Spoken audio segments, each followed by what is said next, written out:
my god, this thing is turning me feral. I got up from the table and went into the bathroom, hoping my mom would follow to protect me, hold me, soothe me while I cried. The part that got me was I was furious because they weren't talking to me when I'm usually the center of attention. And I was crying because I didn't care that they liked each other. I wasn't jealous of anything, yet I sit in the bathroom crying because I soon realized I don't love Jason any more than a friend. What's up, everybody? Some Gamer Chick is back again with another episode of Crusaders Against Bad Writing. If you remember correctly from last time, we have been working through Amberlynn Reid's SCOTTIE. So, if you're new here, the format is I read the chapters that I'm going to be working on to you in their unedited forms, and then we cast them to Mr. Shredder, the real MVP of this series, and we remake them. We take them and get the gem within the refuse of what Amberlynn Reid had created and make something better. If you remember from last time, SCOTTIE had answered 1930 to the question of when was the First World War, which, if you remember from your history classes, it actually started in 1914 with the assassination of Archduke Franz Ferdinand. Now, no one has ever said that Amberlynn Reid understands or knows history in the slightest. So, it's a mistake anybody could make. I was thinking 1920s for World War I. I was off. But let's be real, it's been years since I graduated high school in 2009. So cut me some slack. But I am willing to actually look up and get the correct answers for things. This is bugging me. But.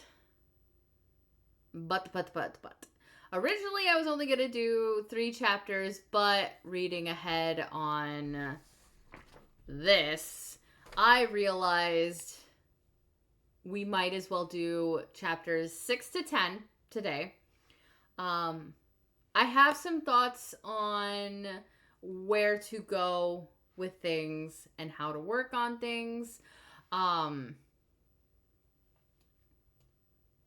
was originally going to move the original lunch scene into chapter 4 and work with that, but honestly, it brought nothing to the original story. It was just a way for Amber to go, look, all my friends love me, and touch on maybe being a lesbian or whatever. Personally, I would rather not add that because I'm just going to cut that. There's a lot of stuff, especially in these chapters, that I'm going to be cutting. We're probably just going to cut the entirety of chapter 7 because that is fucking weird.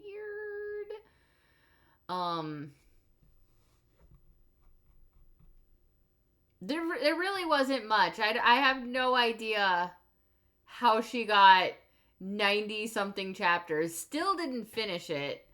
When there's just, like, this is 6, 7, 8, 9, 10. This is 5 chapters right here. And it's 4 pages. And it's just nothing.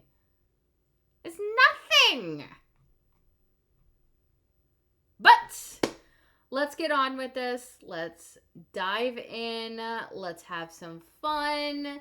Let's remember that while this is a terrible story, we are here to have fun. We are here to find the gem within the refuse. and point and laugh at Amberlynn Reid's gall to think she could write a story. So let's begin. 6. I guess there's a first time for everything. We all decide not to go out for lunch, just stay at school. Why? Beats me. Where's Mike? I whispered to Melanie. Didn't come to school. Haven't seen him all day. Oh well. She takes a nibble of her fry. Everything will fall into place. It always does. Why does it have to be so hard? She asks. Nobody knows, I say, thinking about Jason and I. Let's go and sit with everyone who knows what they're thinking. We both laugh and walk towards Jason, Jordan, Vanessa, and a few other friends. Jordan just kissed Vanessa on the cheek. My own cheeks flush bright pink. Hey, SCOTTIE, Jordan says as she sees me staring at her and Vanessa. Oh, hey, what's going on over here? I say, giving an uncomfortable smile. I've never seen Jordan have a girlfriend or boyfriend for that matter. I know she's bisexual and Vanessa is a lesbian, but I didn't see this coming. They're complete opposites. Just the usual. Lunch, Vanessa giggles, then looks at Jordan. Hi, Jason. How was class? I say, to get my mind off this new couple sitting right in front of me.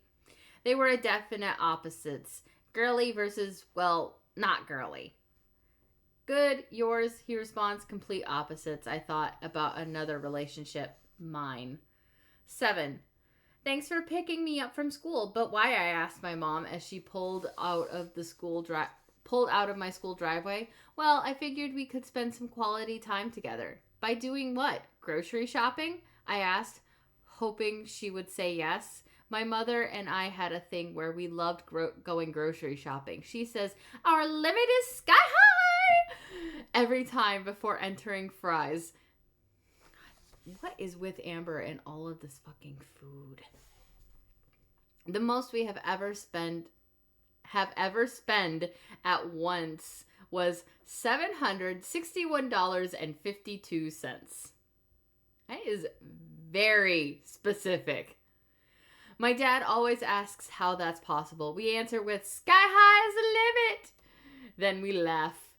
Bingo, she says, smiling. God damn, Amber has a food and a gambling problem, and you can see it in this shit. Once we get to Fry's, my mom didn't get out once she parked. She normally does, might I add. She looks at me and asks, have you had sex with Jason? Because if you have, you are totally grounded. She said it so fast I barely understood her, but unfortunately I heard her loud and clear. Mom, I'm a virgin, for crying out loud. I snapped back. I knew one day this subject would form, but I really didn't think it was going to be in the middle of a parking lot. Oh, she responded and looked relieved. You know if you're lying, you... I'm not! I interrupted. We sat in silence for a few minutes. Or at least it seemed that long. Or even longer. And then she opened her door and I followed behind, still in silence, but yet so loud. What the fuck? 8. Jason is coming over later and my parents are taking us all out to eat, including my sister, the soon-to-be skank. I'm hoping she cute the tension with her overly annoying high-pitched laugh, constant giggles, and her few pig snorts, which she thinks is adorable. I am truly shocked that my father, lieutenant of his police department, will allow his daughter to look like a prostitute and to make a complete idiot of herself. What the fuck, Amber? She's experimenting. Leave her be, were his exact words last night. He took it better than Mom, and usually she's the one who let us get away with everything. When I got my dimples pierced, Mom thought nothing of it, but Dad wanted them out that instant. He eventually got over it and used to them. But that took about 4 months. Deep down, I thought, though, this little big experiment Samantha was going through would be bad, horrible. Girls like her get raped, AIDS, start drugs, drink. Guess you could say I was worried. What? Bullshit. 9. I'll get it, Samantha yelled as running down the stairs to get the door, even though it was my boyfriend. Weirdly enough, it didn't bother me. Jason and Samantha always got along pretty well, like best friends themselves. My parents adored Jason at first. It was complete opposite. My mom had like mini attacks when I would mention the name Jason, and my dad would hand me pepper spray when I'd go hand out with him. I still have about 8 or 9 of them in my closet. I guess they are both protective over me. Well, was. What the fuck? I went downstairs and saw an unusual sparkle in my sister's eyes. Great, all the makeup was getting to her. I rolled my eyes and waited for Jason to say hi to me, but he didn't. He was talking to my sister with some weird smirk on his face. Hi, I said, closing the front door. Oh, Scottie, hi. He said, kind of blushing, not exactly taking his eyes off of Samantha, my 14-year-old sister.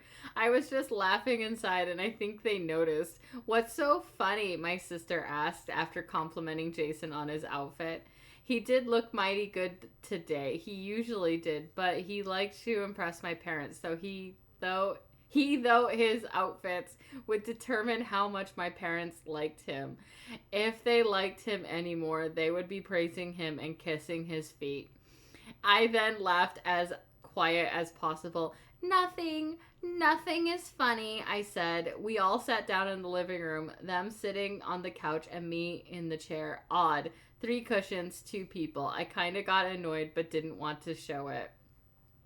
Samantha and Jason started talking about something. I wasn't paying attention. I eventually got up and started cleaning the kitchen, something Amber has never done. Unfortunately, I could still hear my sister's annoying laugh. Only once did they talk to me, and that was to ask for something to drink. Do I look like a maid? I got it for them anyway. I did get a thanks from Jason. I faked a smile at that and mumbled, "No problem." Soon enough, it was time to meet my parents at Applebee's. Jason drove a truck, and so we were all squished pretty much. But Samantha seemed a little cozy, leaning up against Jason. I was beginning to think that was starting to form a little crush, and it wasn't one-sided. Started off funny, now it wasn't so funny. What the fuck? 10. The final chapter! The final! We all sat down together, Mom, Dad, and me on one side, Jason, Samantha, and Betsy on the other side of the table. Betsy obviously not in the middle of them. I was really starting to wonder why Jason and Samantha didn't notice me being upset, distant. Who the fuck is Betsy? I was wondering why they didn't feel bad or try to stop their oblivious attraction for each other. What I really didn't understand is why this happened all of a sudden. They used to play Grand Theft Auto together. They'd box each other, throw things at each other. None of this was in a flirting way then. My sister was a tomboy, now a hooker. I was starting to get furious. You two are such a cute couple, Betsy said, looking at Samantha and Jason, my face more red than theirs. Oh, no, Betsy, Jason and Scottie are an item. My mom corrected her. Betsy was a 97-year-old lady who my mom took care of from time to time. Betsy just gets thrown into this with no explanation until like the 3rd paragraph in this chapter. Like, shouldn't you have explained who Betsy was earlier than this? What the fuck? Oh, silly old me, Betsy said, kind of laughing. Oh my god, this thing is turning me feral. I got up from the table and went into the bathroom, hoping my mom would follow me to protect me, hold me, soothe me while I cried. The part that got me was I was furious because they weren't talking to me when I'm usually the center of attention. And I was crying because I didn't care that they liked each other. I wasn't jealous of anything, yet I sit in the bathroom crying because I soon realized I don't love Jason any more than a friend. My God. Oh my God.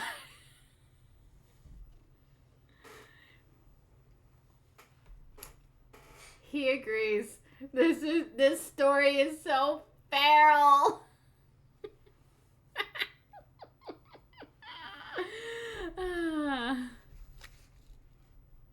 Hi, Bubba. Okay. It is time for the shredder to do his job. If I can get it in there. The cat is not helping.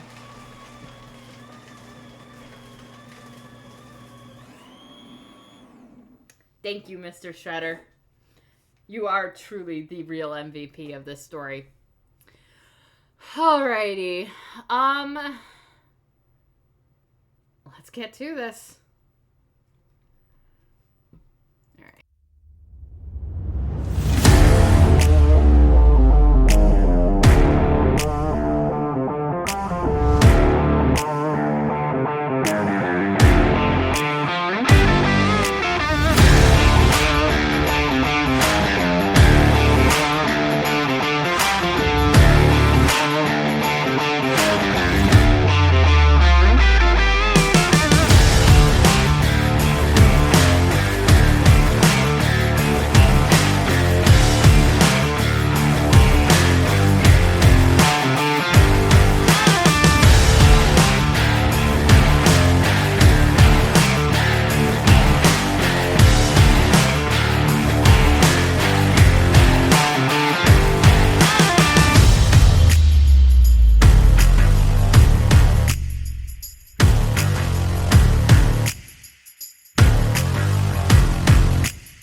Good for chapter 4. I'm just taking out that whole fucking dinner because that was just pointless fluff that had nothing to do with anything. But yeah, I think this will work for chapter 4, and then chapter 5 I'll probably go ahead and make that the Saturday where Jason comes over. All right. 4. Where are we going today for lunch? I asked Melanie as we head out of third period with the other students. Melanie bit her thumbnail as we walked. Miles finally texted me back. He wants to talk with me during lunch on the quad. Ditch him. We always go out somewhere for lunch, I snapped at her. He's probably been flouncing around like his brother Mike. You should have dumped him ages ago. Melanie paused in the hall, looking down at her books. Then shouldn't I go out to the quad? What's up, guys? Jason asked as he joined us, his arm wrapping around my waist as he kissed my cheek. Melanie doesn't want to take us out somewhere for lunch today. I pouted at him. Okay, and? Jason frowned at me, looking at Melanie. And? She'd rather ditch me for Miles. I pulled away from him, glaring at them both. Melanie's eyes were shiny as she looked away from me. Good. She better cry for ditching her best friend for some ugly trailer trash that just cheated on her and didn't give a shit about her. Hi.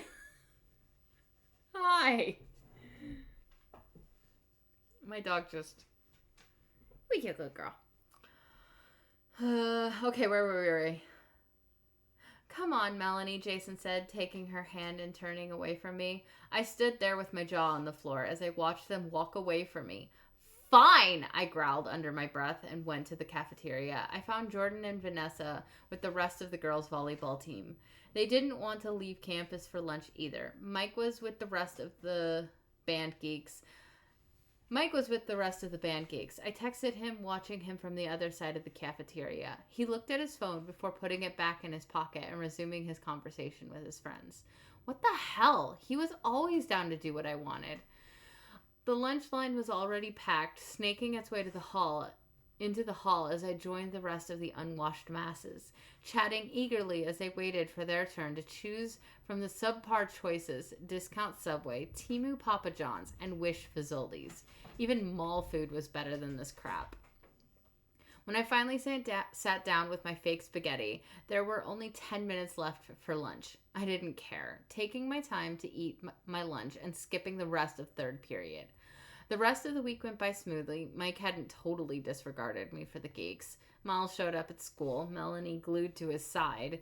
Jason seemed a bit more distant than I was used to.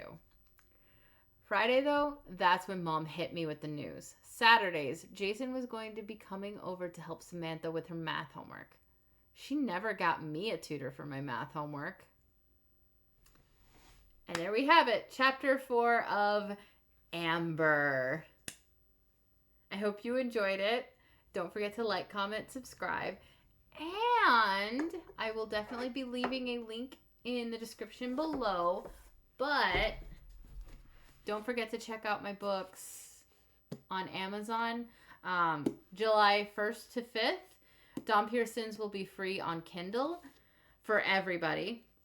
And then July 4th, The Raven's Ire, which is book 4 of The Sacred Beast. I am working on book 5 though. That drops and you will be able to see the next chapter of Kieran Ursine's story.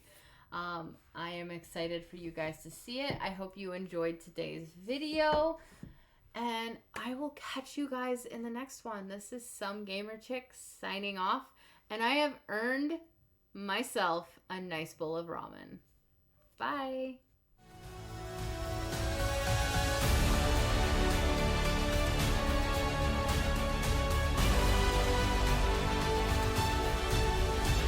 Amber penned a tale of doom, of lust and lies and tragic gloom. But now I've come with ink and flame, to purge the mess and fix the name. I'll wield the pine to clear the air, the earth to ground what wasn't there. And though her joy came caked in pride, mine will root and grow with pride. So I'll mock, rewrite, and rise above. My craft is steel, her words just fluff. Let laughter lead, let truth be heard, and turn her chaos into word.